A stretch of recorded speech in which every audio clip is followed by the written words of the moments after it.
agar supaya nanti dalam diskusi kita tidak syarat, lalu kemudian juga kita akan berdiskusi, berdialog, insya Allah apapun yang ingin Bapak Ibu ketahui tentang Islamofobia, bagaimana dan juga sebetulnya apa sih Islamofobia, kenapa ada, apakah ada, karena pejabat ada yang mengatakan di Indonesia itu tidak ada Islamofobia, apakah betul tidak ada Islamofobia?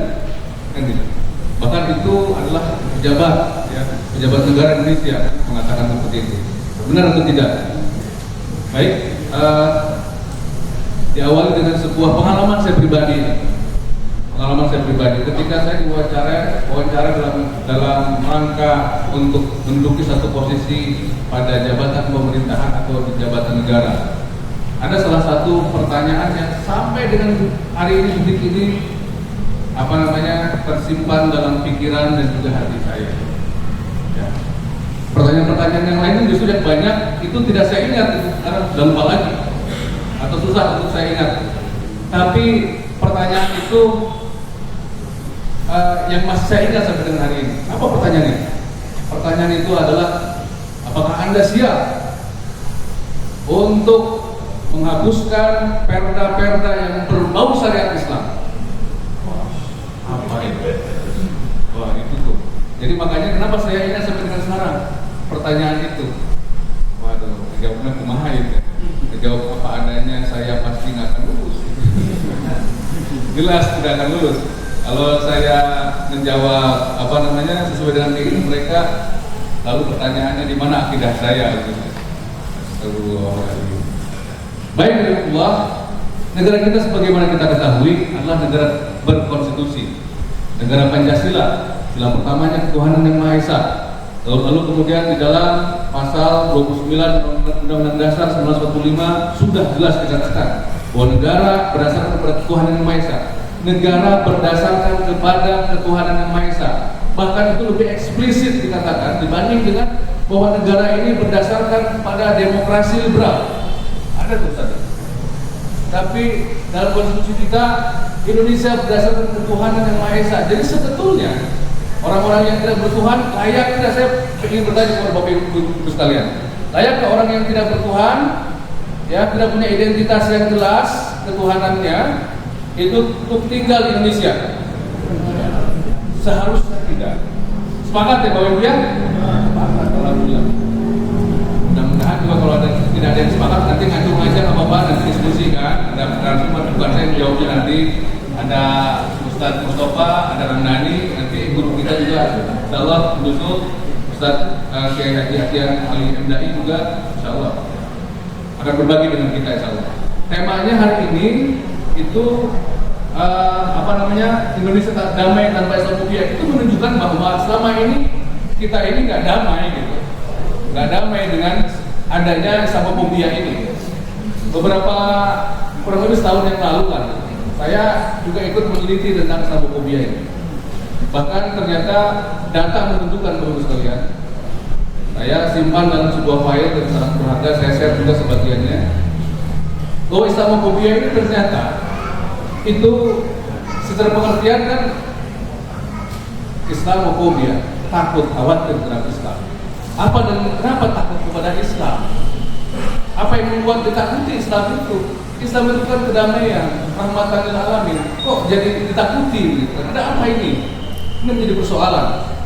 Sesungguhnya, saya baca-baca, saya googling dan lain sebagainya. Ternyata yang muncul itu adalah para donatur Islamofobia sedunia. Ada kurang lebih sekitar 1096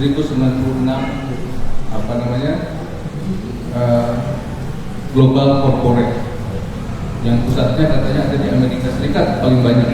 Dan ternyata saya searching rata-rata para pemodal atau corporate ini beraliansi ke gerakan Zionisme internasional.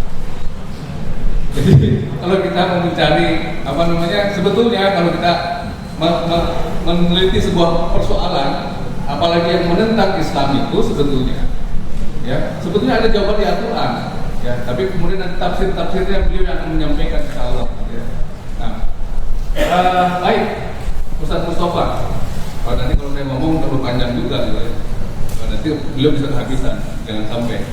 Ustaz, tolong jelaskan apa yang sebetulnya Islamofobia?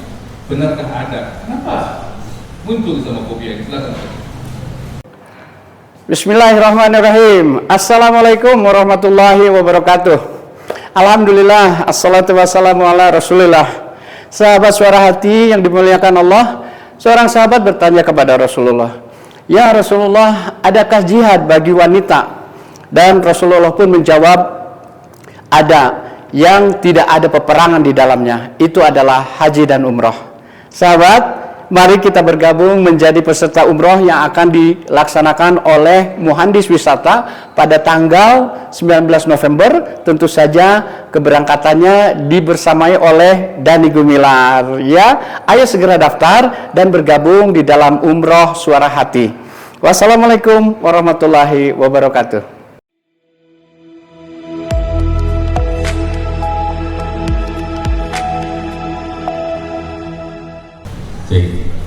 Baik, Assalamualaikum warahmatullahi wabarakatuh. Sebelum saya jawab, saya sampaikan dulu, saya hormati para kiai, para masyayikh yang ada di sebelah kiri saya. Senior semua, jadi saya kayak kering ngomong. Tapi nggak apa, karena saya diundang, saya harus menjawab pertanyaan-pertanyaan dari sahabat semuanya. Kita ngomong dari awal dulu, meskipun saya yakin para jamaah sudah paham ya Islamofobia itu apa. Sebenarnya orang menjadi Islamofobia itu tidak langsung dia menjadi penyerang. Dia melalui 5 tahap. Yang 5-5-nya ini sebenarnya dia sudah mengidap Islamofobia. Tetapi dia memiliki level, yang setiap level itu memiliki kadar yang berbeda. Pertama, seseorang nggak langsung menyerang, tapi diawali dari ketakutan dulu. Jadi orang takut dengan Islam itu sudah memiliki bibit Islamofobia. Kenapa dia takut? Karena salah satunya dipengaruhi oleh media-media mainstream, yang media ini dikuasai oleh, mohon maaf, orang-orang kafir pada awalnya. Jadi mohon maaf, saya ulang lagi, manusia dibagi 3 ya di surat Al-Baqarah di awal-awal, halaman awal. Ada mukmin, ada kafir, ada munafik. Kalau yang mukmin itu pasti jelas orang-orangnya, 5 waktu, rajin, zakat, sholat, rukun Islam, semuanya dilakukan. Jelas, kafir jelas, menolak Islam, menutupi dirinya dari kebenaran, kafir jelas. Jadi batasnya jelas. Tapi yang ketiga itu, yang munafik, ini sangat susah kalau membedakan. Kopiah dia pakai, baju haji dia pakai, haji pun dia, bahkan Al-Quran dia hafal. Tapi dalam keterangan berbagai literasi yang saya baca, suatu saat dia akan bekerja dengan orang kafir untuk menusuk dari belakang terhadap mukmin. Orang munafik ini. Nah, orang munafik ini sebagian menguasai media massa yang mereka dimanfaatkan oleh orang kafir. Saya sama sekali di Muhammadiyah nggak dilarang menggunakan kata-kata kafir, karena itu ada di Al-Quran. Jadi nggak boleh kita gunakan kata kafir. Di mana itu? Nama suratnya ada ya. Jadi ini berbahaya sekali orang munafik ini, karena mereka gayanya niru dengan mukmin, tapi perbuatannya menusuk dari belakang. Nah, maka orang-orang munafik ini sebenarnya dia takut dengan Islam sebenarnya. Maka dia dimanfaatkan oleh orang-orang kafir untuk membunuh, tanda petik, melumpuhkan Islam itu dari dalam. Jadi tahap pertama itu takut dulu. Kalau sudah takut, dia akan menghindar dari Islam. Kalau sudah takut nih, menghindar dari Islam. Cara menghindarnya berbeda-beda. Cara menghindarnya berbeda. Kalau yang normal menghindar itu ya tidak bersentuhan, menjauhi dan seterusnya. Tapi varian pertama yang paling berbahaya adalah menghindarnya itu dia seolah-olah menghindar padahal sebenarnya dia terlibat ya, terlibat. Kita tidak sadar bahwa orang-orang ini ada di sekitar kita. Namanya macam-macam kalau di luar sana. Yang jelas mereka Islam juga tidak, nggak beragama juga tidak. Tapi mereka kelompoknya besar sekali dan mereka memiliki kekuatan. Ini kekuatan. Orangnya biasanya pintar-pintar, lidahnya itu tajam. Lidah tajam. Saya suka ketemu di TV One orang muda kayak gini nih. Ketika saya singgung bahwa orang seperti Anda biasanya memiliki pengalaman dulu di masa kecil. Marah dia. Marah. Belum shopping pakai.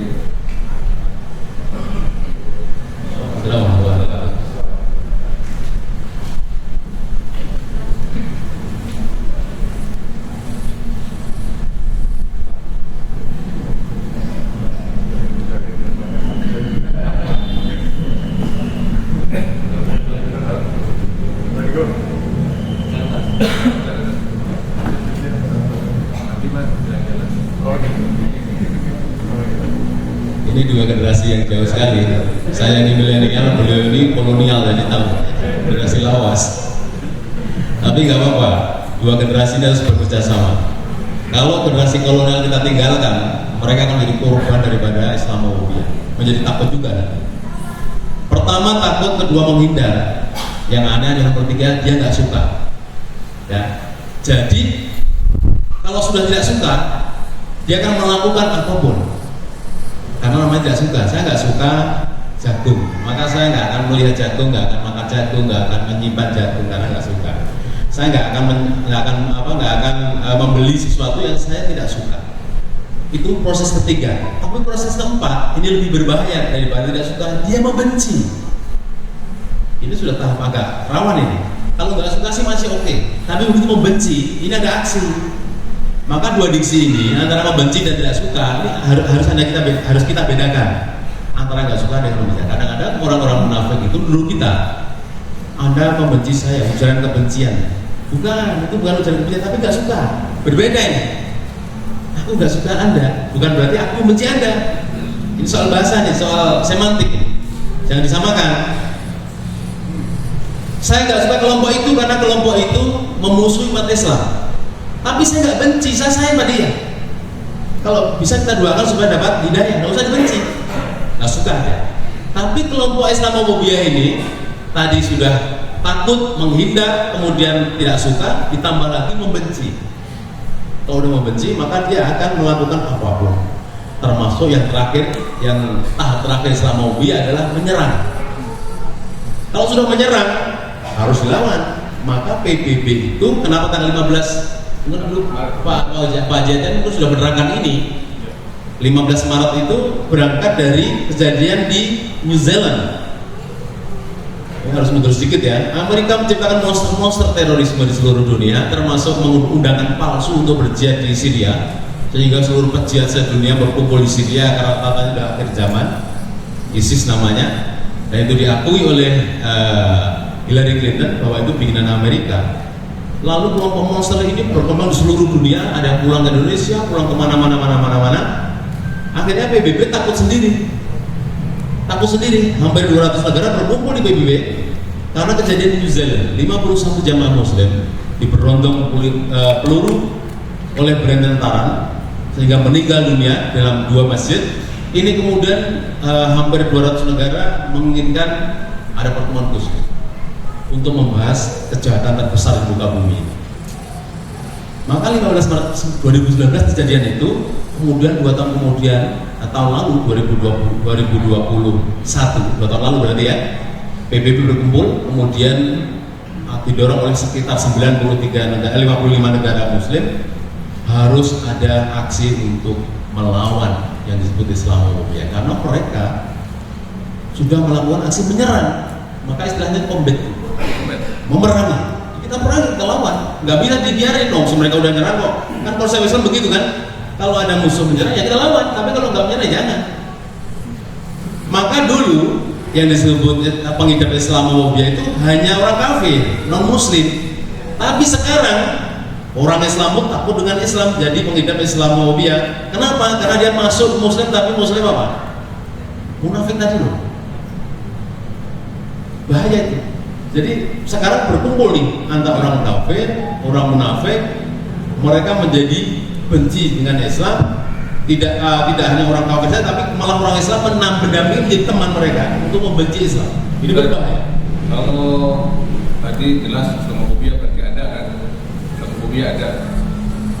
Bahkan banyak di internasional maupun juga di Indonesia. Ternyata bahkan juga di antara yang paling menyedihkan adalah mereka yang mengaku Muslim, Ya. Islamophobia juga. Ini bisa nggak dipresentasikan? Boleh. Antara kafir, munafik, ya, dan Islam itu berapa persen yang Islamophobia ini?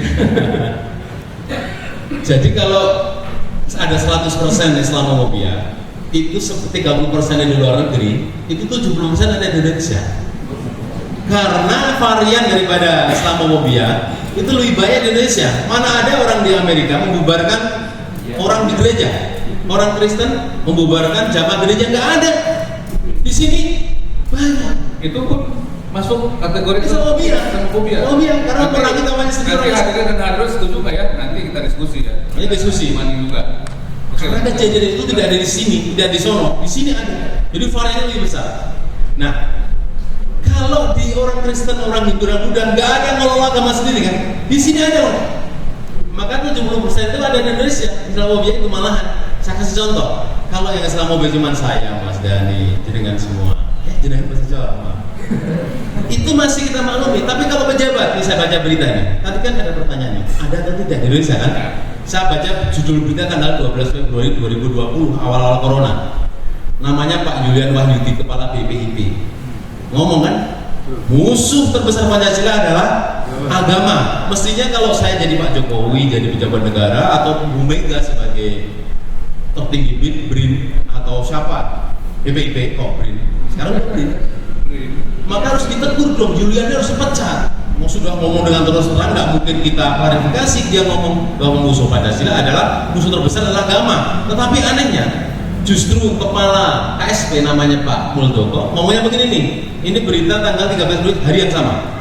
Istana membela Yudi soal soal hubungan agama dan Pancasila. Kalimatnya begini. Muldoko meminta semua pihak tak menyalahkan Yudian. Ia meyakini Yudian menyampaikan pendapatnya dengan penuh pertimbangan dan pikiran yang jernih. Kan malah mendukung itu. Berarti kepala BPIP ngomong bahwa musuh terbesar Pancasila adalah agama, itu dengan pikiran yang jernih dan dengan pertimbangan yang matang. Kan begitu? Kalau mau saya simpulkan kan? Betul. Berarti mendukung. Ya. Jadi kalau begitu ini pemerintah yang mewakili negara melindungi Islamofobia. Saya nggak bilang melindungi, tapi dia membiarkan. Ya sekarang pertanyaannya begini. Ini masih nggak usah takut. Oh bukan, gini, mohon maaf ya, ini saya udah pengalaman ITE berkali-kali. Sebelum pengajian biasanya saya tanya nih, ini direkam nggak? Oh direkam, saya lebih hati-hati. Karena rekaman ini bisa sampai kemana-mana. Kedua, speakernya keluar atau tidak? Keluar, harus lebih hati-hati lagi. Karena ITE itu menjebak. Nah contohnya begini, biasanya kalau pengajian saya ini sih atau seminar, itu separuh polisi biasanya. Berpakaian preman. Ada nggak yang polisi di sini? Ada. Nggak ada, ngaku kan? Ada. Nah di Sukoharjo itu saya lulu kalau dalam bahasa dulu apa nggak tahu bahasa sini. Coba kalau setiap hari, setiap pengajian, setiap 5 waktu yang hadir separuh polisi seperti ini, infaknya pasti besar. Saya tanya ini bapak hadir setiap 5 waktu atau enggak? Enggak, Pak, infaknya kecil itu. Tapi alhamdulillah kayaknya nggak ada nih, wajah-wajahnya adem semua, wajah-wajah surga. Gini, Ustaz. Kalau nggak mau menjawab pertanyaan saya tadi, pertanyaannya adalah tadi pernyataan. Oh melindungi kan? Langsung saya bilang melindungi. Karena yang mengatakan kan kepala KSP. Itu maksudnya. Berarti itu fakta bisa. Tapi mereka bisa mengatakan begini, ini oknum. Mereka mengatakan begitu. Ini beda dengan India. Kalau India itu partai penguasa lah pelaku Islamofobia, nggak hanya di Indonesia loh ya. Di India itu yang menjadi pelaku Islamofobia itu partai penguasa namanya Bharatiya Janata Party, BJP. Jadi partai penguasa ini jahat sekali di India. Semua orang-orang Islam, tokoh Islam dia ancam bunuh, dia ancam penggal, dia ancam bakar. Ini di India. Bayangkan kalau partai penguasa Indonesia melakukan itu, kan mengerikan. Untung saja di India. Indonesia masih di bawah India. Hanya nih masih di Jawa di peta itu dekat sih sebenarnya. Tapi kalau yang agak keras-keras nggak dibunuh sih, tapi di penjara ya. Di penjara. Nah pernyataan Pak Menko Polhukam ya, Pak Mahfud ya. Profesor Mahfud mengatakan di berbagai media ataupun lembaga juga di Indonesia tidak ada Islamofobia. Jadi itu terjawab ya kalau gitu. Sudah terjawab. Saya sudah menyimpulkan Indonesia variannya lebih besar karena peristiwa yang terjadi di sini terkait Islamofobia itu lebih lengkap. Tidak seperti di luar negeri. Mereka kan biasanya hanya membakar Al-Quran. Ya. Luar negeri itu atau apa namanya itu? Karikatur. Di Indonesia itu sangat lengkap. Modelnya apa saja? Lihat ya, yang berani menusuk ulama imam hanya di Indonesia. Yang berani membakar masjid hanya di Indonesia. Yang berani melempar tai anjing hanya di Indonesia. Yang berani memasukkan anjing ke dalam masjid hanya di Indonesia. Tapi pemerintah mengatakan ini orang gila semuanya. Tidak mungkin orang gila pelakunya, tidak mungkin. Masa semua semua orang. Terus sekarang nggak dicek apa rumah sakit apa namanya itu SSC apa kehilangan atau kekurangan orang. Apa itu berarti bahwa Islamofobia itu orang gila? Bisa jadi. Orang gila. Yang pasti di sini tidak pernah diakui, termasuk Pak Mahfud yang nggak mengakui. Nggak selesai dari motong terus. Oh iya. Moderator bicara. Tidak apa-apa. Tapi yang jelas seluruh negara ada Islamofobia. Kalau di Indonesia nggak ada itu malah nggak masuk akal. Yang terjadi adalah ini aneh karena mayoritas Muslim, tapi ada Islamofobia ini aneh. Yang mayoritas Kristen, mayoritas yang nggak sehebat Indonesia, hebat anak kota Indonesia. Gimana Islamofobia mereka lakukan terbuka. Orang mau ngaji belum datang, undangannya masih beredar, sudah dicegah, ya kan? Hanya karena membaca pikiran. Oh dia suka ngomong kasar, nggak sesuai dengan mazhab kami. Dia suka mengkafir-kafirkan. Begitu ditanya kapan mengkafirkan, di YouTube ada, YouTube kapan? Nggak bisa jawab. Karena mereka asbu. Kelompok-kelompok pedangdut ini asbu. Kok pedangdut ya? Jadi mereka hobi main dangdut, tapi nggak suka ngaji-ngaji. Kelompok-kelompok ini mereka bebas melakukan kegiatannya karena komunitasnya, circle-nya memiliki sifat yang sama, cuma beda levelnya. Jadi mereka, mohon maaf ya saya katakan, kelompok-kelompok ini bisa mengidap Islamofobia karena circle-nya itu juga kayaknya, kayak dugaan saya, memang memiliki misi untuk ini. Dari dulu-dulunya juga begitu. Kalaupun ada yang baik, itu oknum malah. Balikannya kan? Kalau yang biasa normal semuanya baik, yang jelek itu oknum. Kalau yang ini, kelompok ini, semuanya itu hampir-hampir memiliki sifat sama. Kalau ada yang baik itu oknum. Jadi malah kebalikannya. Saya 2 menit lagi. Oh, 2 menit lagi. Sebentar. Gimana? Ya, 2 menit lagi. Oke. Jadi Bapak sekalian, kalau boleh saya bantu, kenapa ini bisa muncul? Karena peran media massa. Pertama tadi Ustaz yang baca Quran membaca surat Al-Hujurat ayat 6. Ya ayyuhalladzina amanu dan seterusnya. Tapi itu, mohon maaf sekali, saya dengan bahasakan bahasa Bandung, itu ada istilah cacing naga. Cacing naga itu apa? Di Indonesia kalau ada berita kecil, kejahatan kecil dilakukan oleh umat Islam, itu akan dibesarkan menjadi naga, tanda petik, supaya kejelekan umat Islam itu seolah-olah besar. Maka cacing jadi naga. Kesalahan kecil umat Islam, Pak Haji Atian ini misalnya nih, kepleset ngomong, hanya satu kata saja, itu akan jadi berita nasional. Tuh tokoh di Bandung Pak Haji Atian ini kemarin itu bisa kena ITE, itu kalau ke polisi. Cacing jadi naga. Coba kalau ada kejadian besar yang dilakukan oleh pelaku Islamofobia, itu akan dikecilkan menjadi cacing supaya nggak ada efeknya yang menggema. Jadi misalnya ada korupsi tokoh partai penguasa, itu kalau bisa medianya di pros ditekam-tekam gitu supaya mereka nggak memberitakan kejadiannya. Ada misalkan kejahatan atau perlakuan buruk yang dilakukan atau pelakunya adalah circle penguasa, maka media itu diusahakan untuk tidak memberitakan supaya seolah-olah penguasa ini baik, tidak ada kesalahan apapun. Kan hanya di negeri mana gitu, di mana korupsi itu, koruptor terbesar itu justru ada di partai penguasa.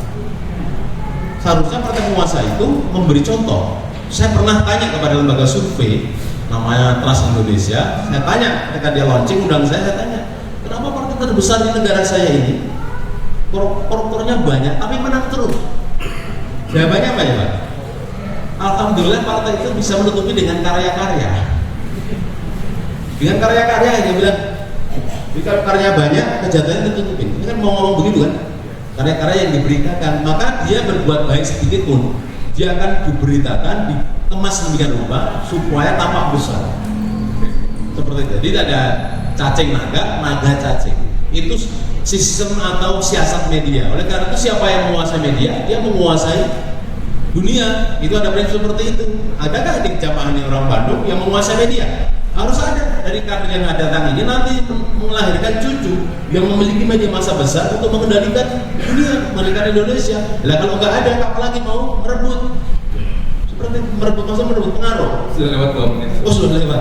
Nanti tanya sama lagi. Iya, kita jawab lagi insyaallah. Sahabat Suara Hati, Rasulullah bersabda, "Ya Rasulullah, apa inti dari hijrah itu?"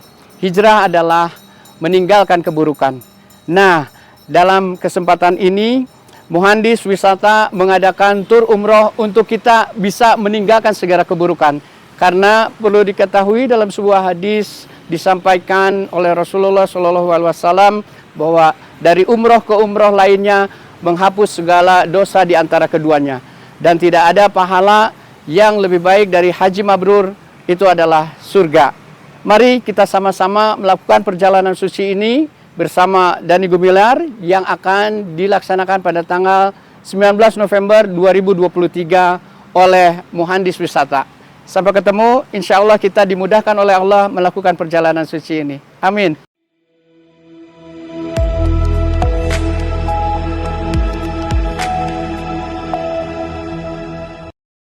Nah, bersama kita juga tadi Kang Dhani Jawa Jaim mau nyanyi juga dalam bentuk yang lain, bercerita tentang pengalaman hijrah dan juga perlakuan atau pengalaman yang dialami beliau mungkin terkait dengan Islamofobia.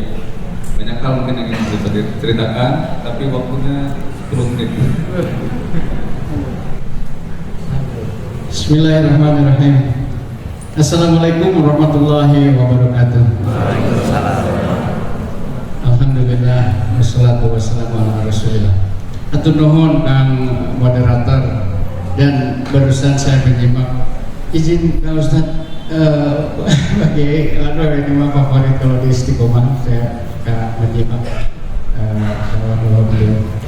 Nah, jadi barusan Kang Mustafa karena ada di Bandung jadi disapakan. Kang Mustafa menyampaikan secara mikro ya, secara fokus di dalam negeri gitu seperti apa. Saya ingin karena saya kebetulan kuliahnya di hubungan internasional 4, jadi saya ingin lebih mengangkat lagi kameranya yang tadi di zoom in, saya mau zoom out aja gitu ya, karena saya juga kurang paham dengan konstelasi politik di dalam negeri yang sebetulnya tidak saya hindari tetapi tidak mau berkecimpung gitu. Nah, saya dari mana asalnya Islamofobia ini? Islamofobia ini adalah sebuah ketakutan yang ditanamkan. Jadi bukan tiba-tiba saja ada, takut, tidak, tetapi ini sebuah ketakutan yang ditanamkan, ketakutan yang tidak beralasan untuk menakuti, untuk membenci Islam. Jauh dalam sejarahnya bahwa ini memang Rasulullah Muhammad SAW, Rasul terakhir itu memang tidak lahir, tidak hadir dari kaumnya, tetapi di luar kaumnya. Maka dari situ saja sudah terjadi ketidakridhoan yang memunculkan rasa hasad dari kaum yang tadi disebutkan Yahudi dan Nasrani. Nah, mereka-mereka ini adalah orang-orang yang mempunyai kepentingan, dan itu diwujudkan di dalam program-program sesuai dengan waktu dan kebutuhan. Bagaimana misalnya di awal-awal abad 11 mereka mewujudkannya itu semua ketidakridhoan dan hasad itu dalam bentuk perang salib. Perang salib tidak hanya berlangsung sekali, tetapi berlangsung sampai 9 kali. Dan itu apa yang mereka inginkan, menancapkan kekuasaan Barat yang ada di timur gitu. Dimulai dengan memporak-porandakan Andalusia dan berhasil meruntuhkan dinasti Abbasiyah itu, sampai Spanyol itu Muslim di Spanyol dimusnahkan, diberantas habis gitu. Dalam perjalanannya yang diinisiasi oleh bangsa Franka itu dan didukung oleh gereja Benediktus VIII itu mendukung perang salib. Kemudian mereka dari Andalusia menyeberang ke Afrika Utara dan sampai ke Palestina. Tetapi tidak bisa benar-benar meruntuhkan Islam, tidak bisa benar-benar menguasai timur. Mereka hanya secara sporadis ngacak-ngacak saja gitu. Dan yang dibunuh oleh perang salib itu bukan hanya Islam, tetapi Yahudi pun dia bantai. Tetapi dalam perjalanannya mereka juga perlu ada kolaborator. Dari dulunya, sekarang zaman kolaborasi, dari dulu sebetulnya sudah ada itu masa-masa kolaborator itu, kolaborasi itu. Ya, kolaborasi yang dipilih adalah bersama Yahudi. Untuk apa? Untuk menghancurkan Islam, untuk melemahkan Islam. Dan karena kepentingan mereka berada di seluruh dunia, ada beberapa faktor yang menjadikan sampai kita datang dan merasakan saat ini di dalam negeri seperti apa.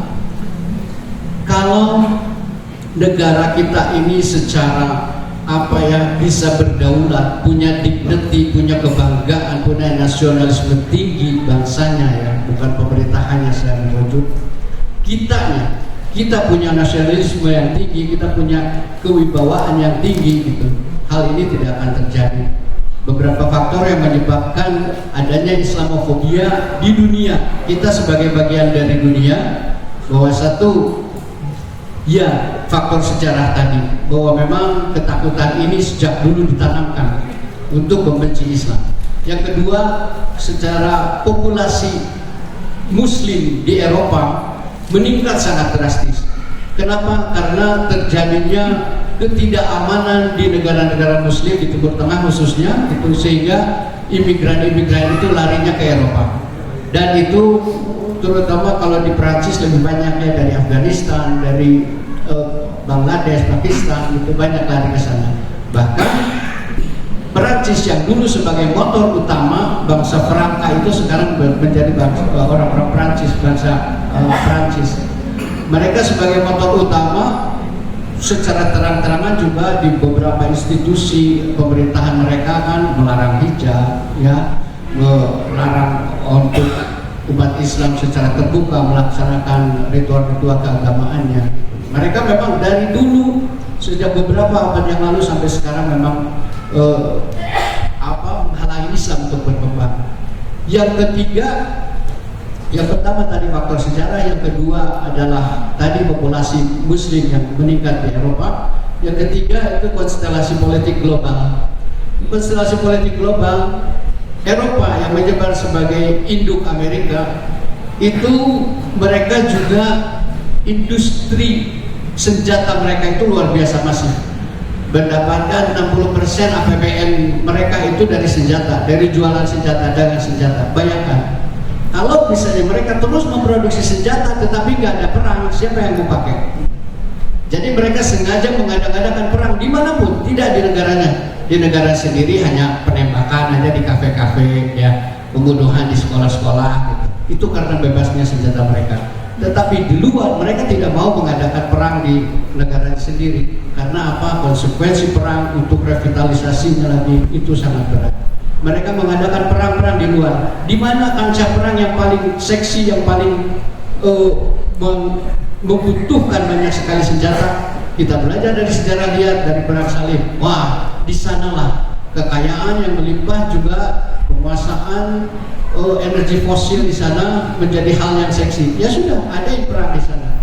Dan mereka tentu saja konstelasi deterrence kekuatan, deterrence itu perimbangan kekuatan. Dulu mereka punya musuh komunis. Setelah komunis runtuh, mereka mencari musuh lagi. Siapa musuh kita ini sekarang? Islam yang paling tepat. Makanya mereka terus selalu mengadakan gerakan-gerakan permusuhan, dan itu disusupkan ke dalam nilai-nilai sosial dan politik dan ekonomi di masyarakat seperti keberadaan kita ini.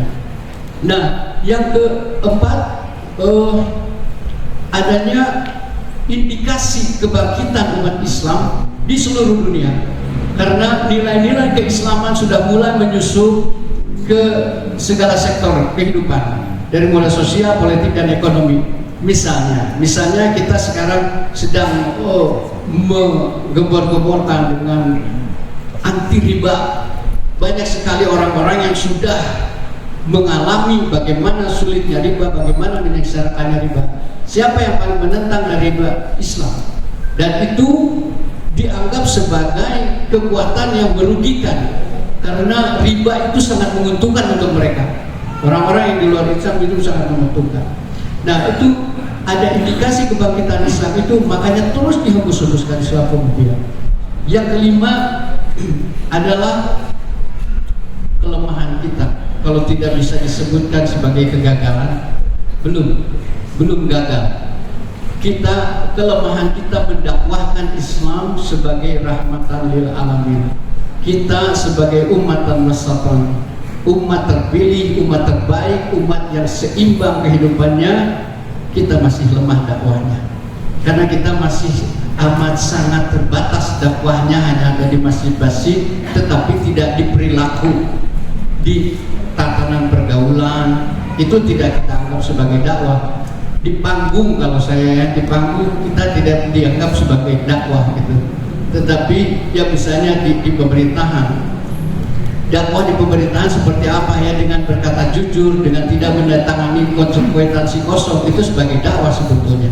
Dakwah di panggung bagaimana, dengan tidak menggunakan rok mini, dengan tidak menggunakan tank top, itu dakwah sebetulnya gitu ya. Nah, jadi kitanya sendiri, mari kita melihat ke dalam bagaimana kita bisa berkontribusi sekecil mungkin untuk meminimalisir Islamofobia tersebut.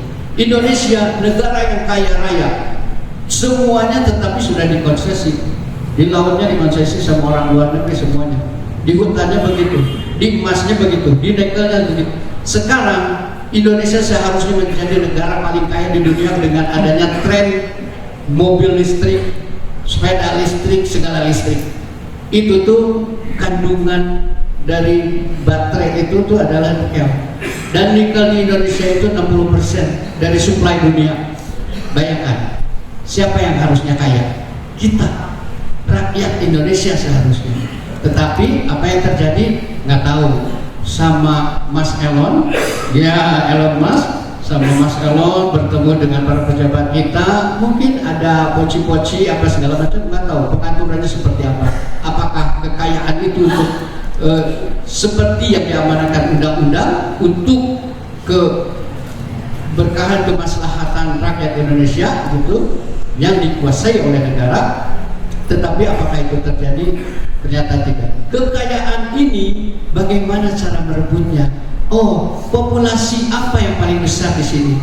Itu ide apa? Hipolexos bun hankamnya juga dinilai. Oh, ternyata secara ideologi atau lebih dekat ke agama, populasi yang paling besar di sini adalah Muslim. Bagaimana supaya Muslim ini bisa diredam pendapatnya, pergerakannya, kebangkitannya? Ya sudah, hembus-hembuskan itu tadi Islamofobia itu. Supaya apa? Untuk melemahkan pergerakan kita. Nah, jadi mudah-mudahan dengan wacana yang dihadirkan sekarang ini, kita kembali ke dalam saja, kita memperbaiki kita sebagai umat dan masyarakat itu seperti apa, supaya kita bisa mendakwahkan lebih luas lagi Islam sebagai rahmatan lil alamin. Bang Dani luar biasa sekali, ternyata beliau ini analis internasional juga ini, international reviewer.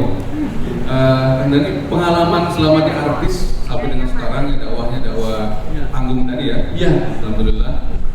Ada gimana tuh Islamofobia di kalangan artis?